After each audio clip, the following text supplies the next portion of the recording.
জানি জানি দোল অনেক দিন আগে চলে গেছে, কিন্তু আমার ভিডিওটা পোস্ট করতে একটুখানি দেরি হয়ে গেল, তাই সরি ফর দ্যাট।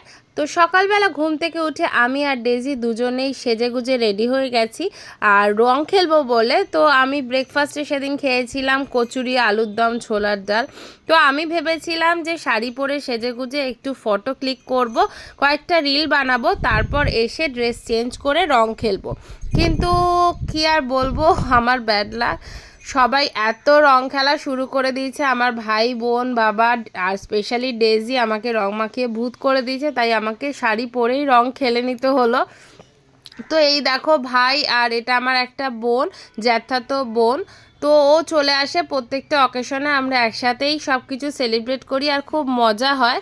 আর এই দেখো ডেজি মাখিয়ে রং ভূত করে দিচ্ছে। আর রং বলতে বেসিক্যালি আমরা আবির দিয়েই খেলেছি এবছর। ছোটবেলা জানো তো মা বাড়িতে চলে যেতাম দোলের ঠিক আগের দিন, আর হোলিকা দহন হতো, ওই বুড়ির ঘর পোড়াতো, খুব মজা হতো। আর দোলের দিন আমরা সবাই মামাতো ভাই বোনরা মিলে রং খেলতাম, খুব মজা হতো। সেই সব দিনগুলো সত্যিই খুব মিস করি। তোমরা কিন্তু কমেন্ট করে জানিও শাড়ি পরে আমাকে কেমন লাগছে। কিন্তু রং খেলার পর শাড়ির অবস্থাটা এখন খুবই খারাপ, আর হয়তো সেকেন্ড টাইম আর পরা যাবে না। প্রত্যেক বছর হোলিতে আমাদের ভেজ রান্না বান্না হয়, কারণ আমাদের যেহেতু রাম ঠাকুরের মা বাবা দীক্ষা নিয়েছে, তাই পূর্ণিমায় নিরামিষ খাওয়া দাওয়া হয়।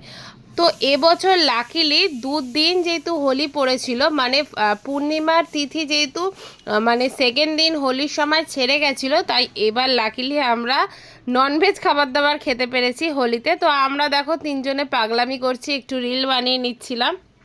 আর তোমরা হোলি খেলার সময় মাকে দেখতে পাচ্ছ না, তার একটাই কারণ, মা নিচে রান্না বান্না করছে।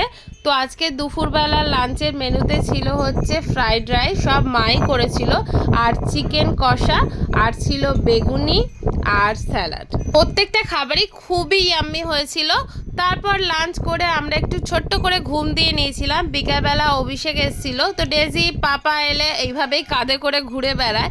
আর বিকালবেলা ভাই আমিনিয়া থেকে হালিম অর্ডার করেছিল, আমরা কোনোদিন হালিম আগে কখনো খাইনি, তাই কীরকম খেতে হবে টেস্ট করার জন্য।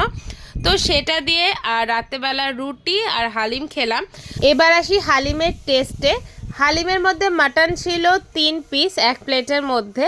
খেতে মোটামুটি ঠিকঠাকই ছিল, তবে একবার টেস্ট করার জন্যই ঠিক আছে। আমি হয়তো নেক্সট টাইম আমিনিয়া থেকে কিছু অর্ডার করলে বিরিয়ানিই করব, হালিম হয়তো আর করব না।